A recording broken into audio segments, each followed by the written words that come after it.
Teleamazonas presenta 24 horas con Diana León. Buenas noches, amigos. Aquí empezamos. El presidente Guillermo Lasso resaltó la urgencia de una ley para el uso legítimo de la fuerza. Recalcó su respaldo al ministro del Interior por el inicio de un juicio político en su contra y aseguró que en los próximos 3 años habrá mayor inversión para la institución. En una ceremonia con sus familiares y amigos de la institución, el sargento segundo de policía Raúl Wong recibió una condecoración por su valor de manos del presidente Guillermo Lasso. Wong días atrás impidió un robo dentro de un restaurante en el norte de Guayaquil. El uniformado resultó con heridas leves. Fausto Salinas, comandante general de la policía, destacó el trabajo del sargento, pero también denunció que por cumplir su deber de proteger a la ciudadanía, Wong enfrenta un proceso judicial. El sargento Raúl Wong no es la primera vez que enfrenta la delincuencia, de los cuales inclusive en este momento tiene un procedimiento judicial que no ha terminado y que tiene medidas cautelares. Ahí la injusticia. Ante esto, el presidente Guillermo Lasso recalcó la importancia de una ley de uso legítimo de la fuerza. El primer mandatario vetó parcialmente el proyecto de ley y el texto volvió a la Comisión de Seguridad y Soberanía de la Asamblea. La valentía del sargento Wong debe ser correspondida con una efectiva acción de jueces y fiscales que muchas veces, pese a ser delitos flagrantes, inexplicablemente liberan a los delincuentes. Lasso aseguró también que se trabajará en la defensa legal de Wong y de otros policías que por el cumplimiento de su deber tengan que enfrentar procesos legales. En la ceremonia, Lasso aprovechó para reiterar su apoyo a su ministro del Interior, Patricio Carrillo, a quien Pachacutic le inició un juicio político por supuesto incumplimiento de funciones durante las manifestaciones de junio. Lasso dijo que es un acto de venganza. Un juicio político que desde ya lo calificaría como un acto de venganza de los violentos que tienen a sus representantes en Asamblea Nacional. El general Carrillo no está solo.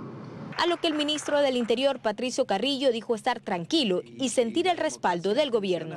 Tendremos que comparecer nada más. El presidente ha dado su respaldo a la actuación, más que del ministro, a la actuación de la Policía Nacional. En este evento, el presidente aseguró nuevamente que durante los 3 años que le quedan al gobierno, se aumentará la inversión para la institución policial. Joana Ramos, 24 horas. El exgerente del Hospital Teodoro Maldonado Carbo, Luis Jairala Zunino, manifestó haber conocido en un entorno social a otros investigados dentro de la trama de corrupción de la Red Pública de Salud. Esta mañana compareció ante la Comisión de Fiscalización de forma virtual. A través de videoconferencia compareció ante la Comisión de Fiscalización de la Asamblea el exgerente del Hospital del IES Teodoro Maldonado Carbo, Luis Jairala Zunino, quien afronta procesos por peculado y delincuencia organizada, vinculados a la compra con sobreprecio de medicinas e insumos en la red pública de salud, casos por los que, a decir de la Contraloría, se ha generado un perjuicio al Estado de no menos de 650 millones de dólares. Jairala fue consultado por sus vínculos con proveedores que también son investigados. Usted conocía que el señor Javier Jordán Mendoza era propietario o tenía relación con varias empresas contratistas del Teodoro Maldonado Carbo. No, señor, y yo lo conocía al señor Jordán socialmente de hace muchos años. ¿Usted conocía que el señor Daniel Salcedo tenía contratos directa o indirectamente con el Teodoro Maldonado Carbo? ¿Le puedo responder? No, yo al señor Salcedo lo conozco, fue porque fue, en una fiesta de homenaje sorpresa, fue como cantante. Ante una comisión escéptica, Jairala dijo solo responder por lo hecho durante su administración, entre 2017 y 2019, donde aseguró todo fue legal, pero los cuestionamientos no faltaron. Y dígame, ¿por qué será que a usted lo han imputado por delincuencia organizada y por peculado? Previamente comparecieron funcionarios provinciales del área jurídica, tanto del Ministerio de Salud como del IES. Los legisladores no se sintieron satisfechos con lo que dijeron fueron escuetas explicaciones. Es más, al funcionario del IES le pidieron que se retire. No puede venir con una libreta y con un teléfono a dar un informe sobre la grave situación de corrupción de la seguridad social en los últimos 10 años. Yo le pido respeto a esta comisión. Vamos a suspender su comparecencia. A esta sesión que se llevó a cabo en la gobernación del Guayas, se excusó el ministro del Interior, Patricio Carrillo, a quien se le iba a consultar sobre los presuntos nexos entre alias El Patrón Norero y la red de corrupción en los hospitales. En medio se sabe, millonarias transacciones y lujosos bienes. En Guayaquil, Carlos Acoto, 24 horas. Banecuador prepara el instructivo para la reestructuración de créditos de entre $3.000 y $10.000 que iniciará a mediados del próximo mes. Así lo anunció el presidente de Banecuador, Corporación Financiera Nacional, como parte de los acuerdos de la mesa de diálogo número 2 entre el gobierno y el movimiento indígena. Aunque los acuerdos de la denominada Mesa 2 constan en un acta que fue firmada por representantes del gobierno y el sector indígena, este último alega ahora que no son suficientes.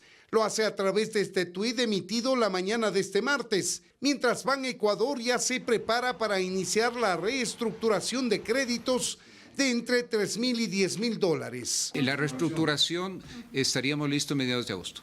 Son 50.000 personas aproximadamente que, teniendo créditos de entre $3.000 y $10.000, cayeron en mora en la banca pública y que con el acuerdo en las mesas de diálogo podrán reestructurar a 10 años plazo con 3 de gracia y a bajo interés. ¿Quién reestructura la deuda? Por ejemplo, entre $3.000 y $10.000, y lo que dice la Junta, es que automáticamente recupera su clasificación como un deudor potencial A1. Esto le permite inmediatamente poder pedir un nuevo crédito en un Banecuador mismo. El crédito de la oportunidad, si esos son los valores, o el crédito del 5%. Y lo propio deberá ocurrir en la banca privada y en las cooperativas de ahorro y crédito, en el mismo rango de deuda.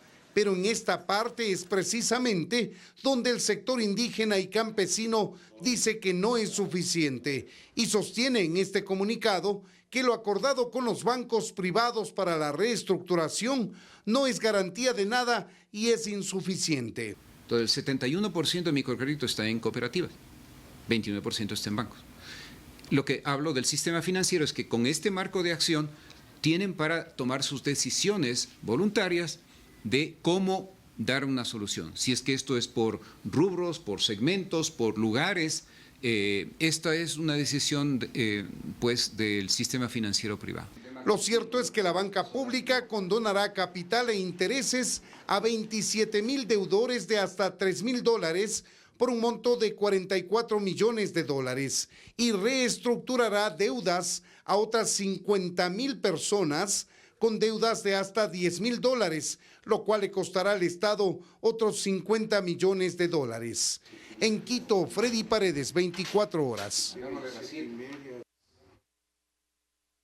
El gobierno presentará mañana una contrapropuesta a los 8 puntos presentados por el movimiento indígena para la focalización del subsidio a los combustibles. Lo harán en el marco de la reinstalación de la mesa que trata este tema.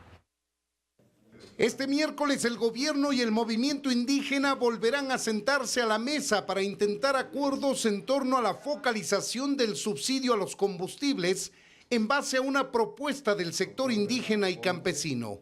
La CONAIE, la FENOCIN y la FEINE entregó una propuesta con 8 puntos, plantean una focalización a pequeños agricultores, a transporte comunitario, a mototaxis, que se mantengan, se ratifiquen los precios que están congelados. Otro tema que ellos plantean es que se controle el contrabando. Es decir, plantean que el precio de los combustibles se mantenga en el valor actual para todos los ecuatorianos y bajar aún más el precio de los combustibles a los sectores indígenas, campesinos, rurales, mototaxis, entre otros. No hay una propuesta en firme porque no está todavía dirigido a quienes tienen que beneficiar ese subsidio. Es decir, para llegar a la definición del mecanismo de focalización aún falta un largo trecho. Es por ello que la Iglesia prevé que los diálogos en esta mesa se puedan extender hasta finales de esta semana.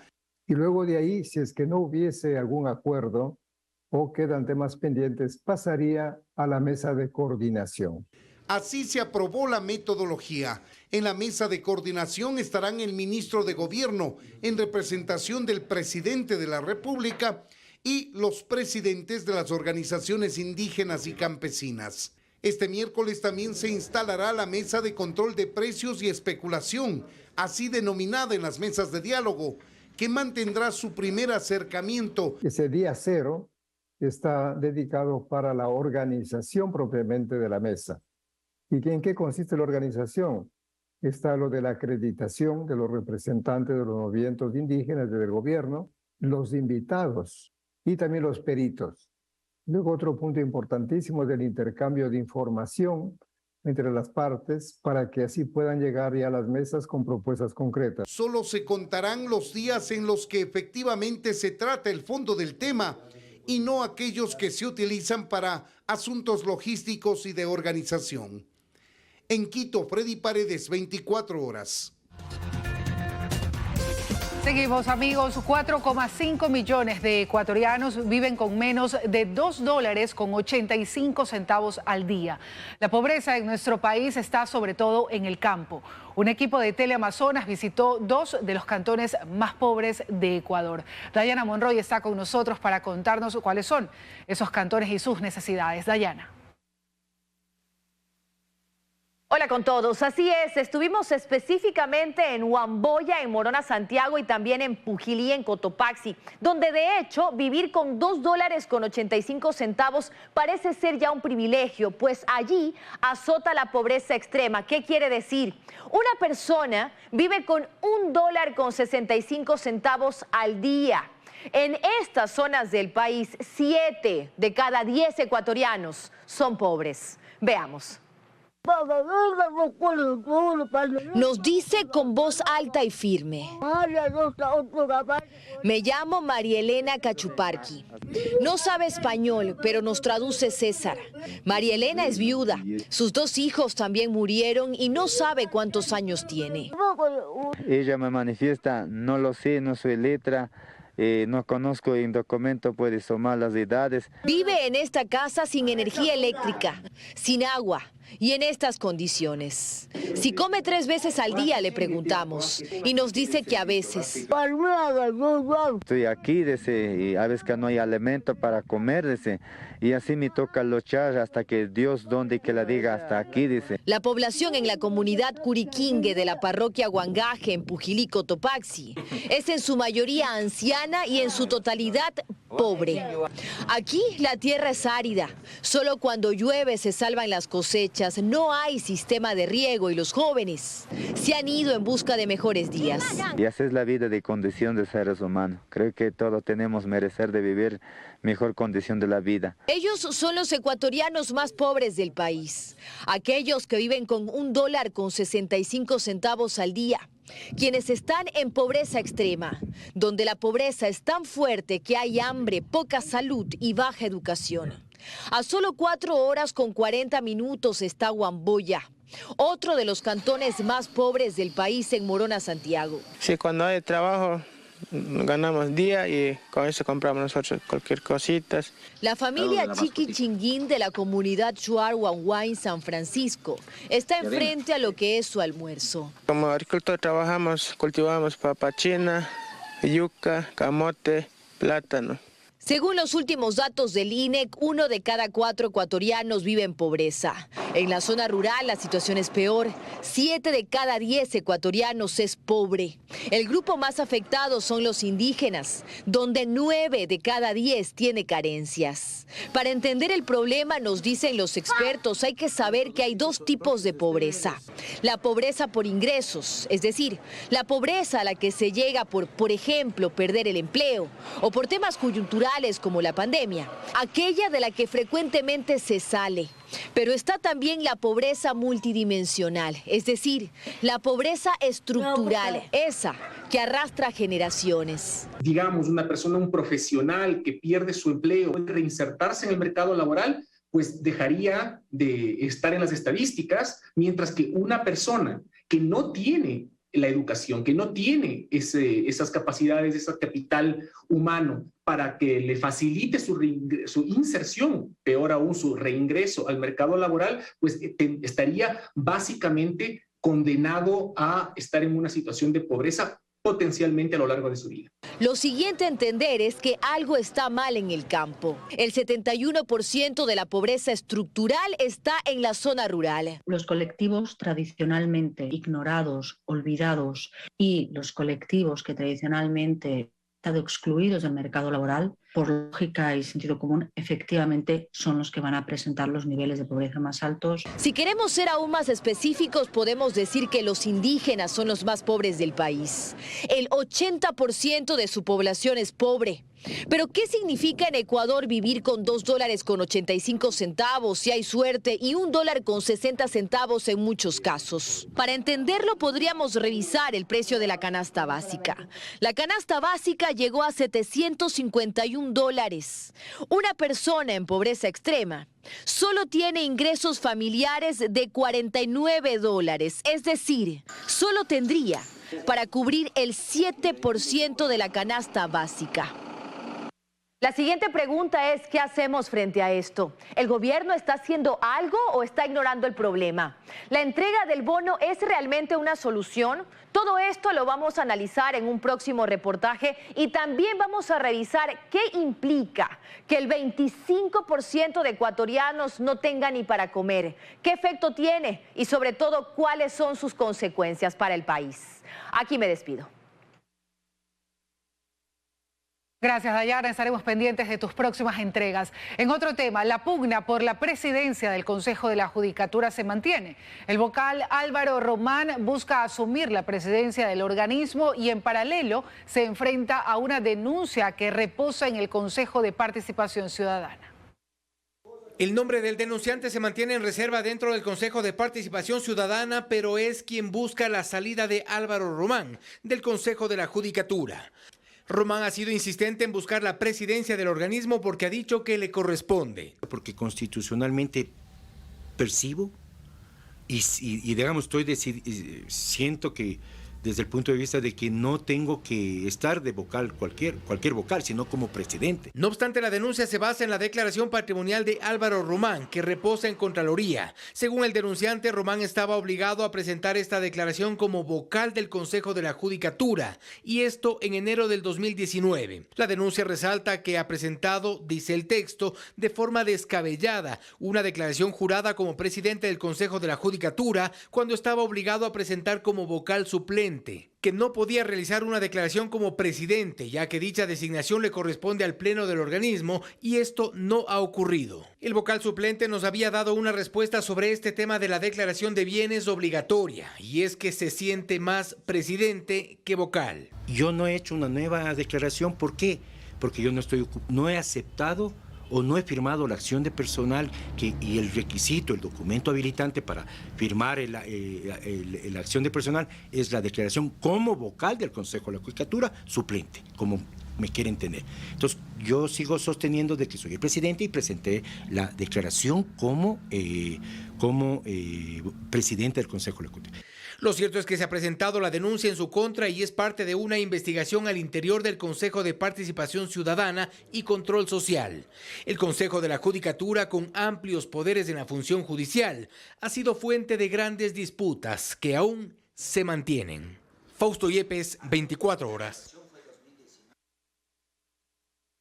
La fiscal general Diana Salazar asegura que impulsará la investigación relacionada con la adquisición de los 7 helicópteros DRUF las veces que sean necesarias. Lo dijo frente al pedido de nulidad presentado por las 18 defensas. La investigación relacionada con la compra de 7 helicópteros DRUF por parte del Ministerio de Defensa a la compañía de la India HAL nuevamente tambalea ante la justicia, luego de 2 días de audiencia evaluatoria y preparatoria de juicio y ante 18 pedidos insistentes por declarar nulo el proceso. El juez nacional Luis Rivera se retiró a deliberar. Dará a conocer su resolución respecto a la validez o nulidad de esta causa este miércoles a las 14 horas. No importa el tiempo que nos tome, no vamos a permitir que este caso quede en la impunidad. Lleva más de 10 años abierto, continuará, pero mientras esta administración se encuentre, proseguirá con la persecución de esta causa. Los abogados piden que se declare nulo el proceso desde el 16 de diciembre de 2020, fecha en la que Fiscalía solicitó que se reaperture la investigación previa que estuvo abierta por 7 años y que finalmente fue archivada por el exfiscal Galo Chiriboga. Pues aseguran que en la audiencia de reapertura no estuvieron presentes las defensas, pues no se las habría notificado. Una cosa interesante, Fiscalía en su petitorio para reabrir señala, notifíquese, emita las boletas, señor juez, y notifica a estas personas. Pero el juez no lo hizo. El juez dijo, yo solo notifico a los que tengo casillero, no tengo más. Existen 19 investigados, de los cuales 9 han sido notificados. Sí existió la notificación.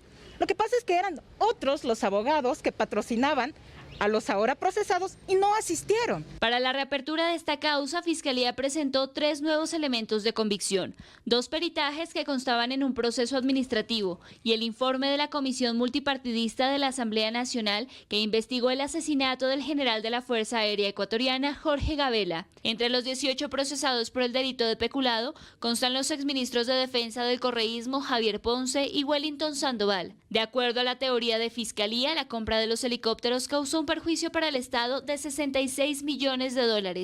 De las 7 aeronaves, 4 sufrieron accidentes. En Quito, Daniela Valencia, 24 horas.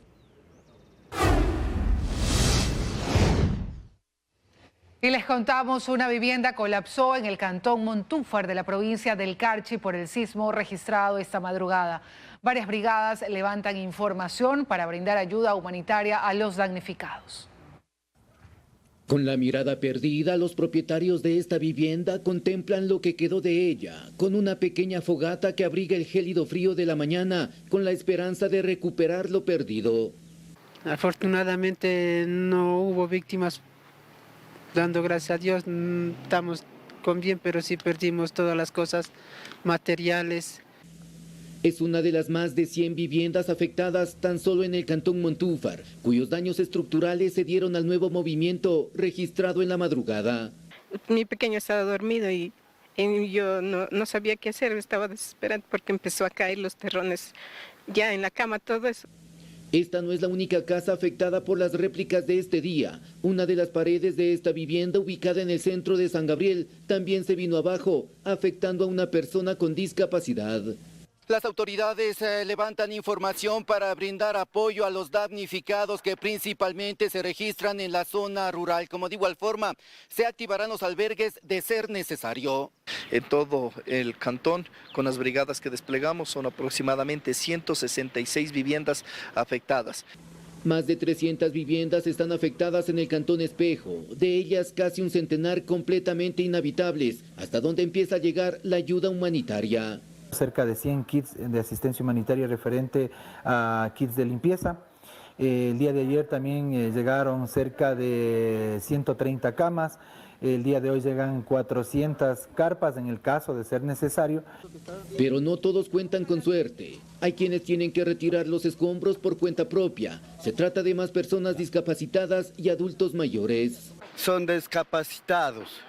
Entonces nos venimos a verlos porque ya nos conversaron las vecinas que se ha derrumbado todo por dentro. Varias brigadas recorren las zonas afectadas para entregar vituallas y ayuda humanitaria a los damnificados. En el cantón Montúfar, Jairo Jacome Ortega, 24 horas. El lunes se hará el lanzamiento de un nuevo plan de vacunación masiva contra el COVID-19 para que toda la población tenga al menos la tercera dosis. Además, se retoma el teletrabajo ante el aumento de casos.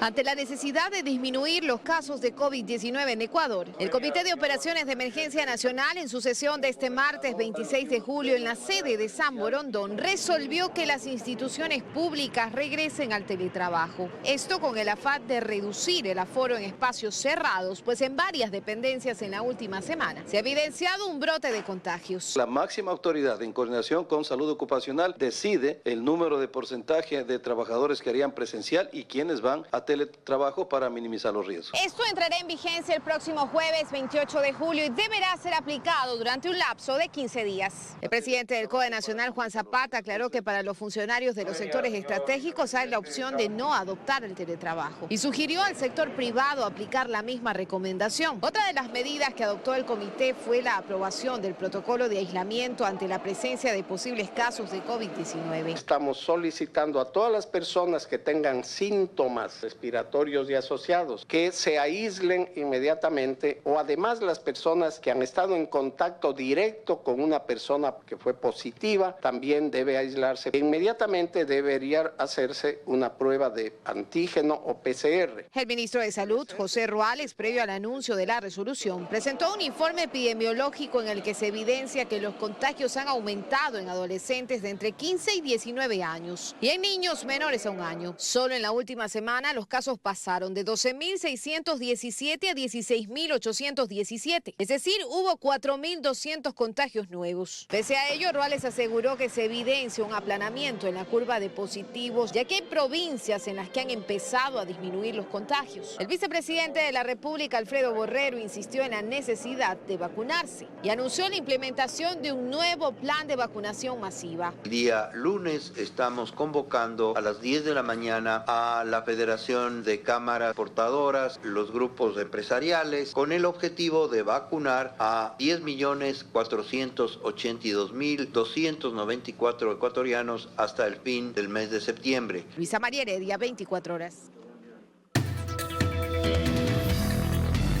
Por tu salud. Hola amigos, muy buenas noches, bienvenidos nuevamente a su segmento Por tu Salud. Soy el doctor Esteban Ortiz y hoy hablaremos sobre cómo poder regresar al trabajo o juntarse nuevamente con su familia si es que usted ha terminado, pues básicamente el curso de la enfermedad por COVID-19.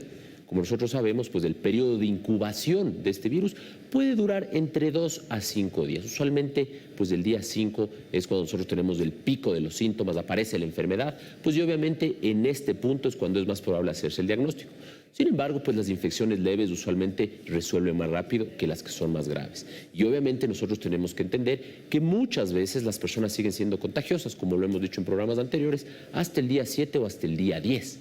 Y por eso es que es importante estas pruebas de antígeno que nosotros tenemos a disposición, al menos los que somos médicos, para podernos hacer de vez en cuando tengamos sospechas de tener esta enfermedad. Hoy por hoy, con las nuevas variantes, entre esas Omicron, BA.5, que es sumamente contagiosa, pues definitivamente la estrategia de salud y seguridad ocupacional tiene que ser muy clara. Es decir, si usted trabaja en algún lugar y el médico ocupacional de su trabajo es quien le ayuda, pues usted tiene que entender que su periodo de infección puede ser entre 5 a 7 días seguro.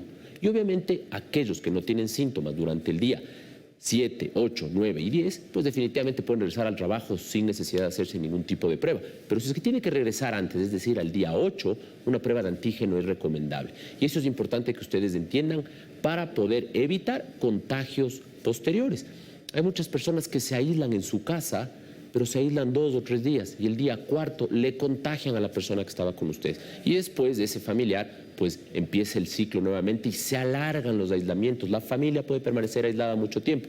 Lo ideal es que usted entienda que hoy por hoy, pues después de salir de este tema de la COVID-19, usted debería usar la mascarilla al menos durante 5 días más de forma muy responsable. Evitemos ver a los familiares con alguna vulnerabilidad, evitemos ir a ver personas adultas mayores. Es decir, usted superó la COVID-19 y ya no es contagiosa, pero todavía podría estar sacando en algún punto un poco de restos virales que pueden marcar positiva, por ejemplo, una PCR. Por eso es que las PCRs no se piden pasado el día 10, porque esas PCRs salen positivas y podrían seguir saliendo positivas inclusive por meses y no necesariamente usted es contagioso. Así que lo más importante, síntomas, y si desea salir rápido del aislamiento al día 7, una prueba de antígeno. Nos vemos en el siguiente segmento de Por tu Salud. Por tu salud.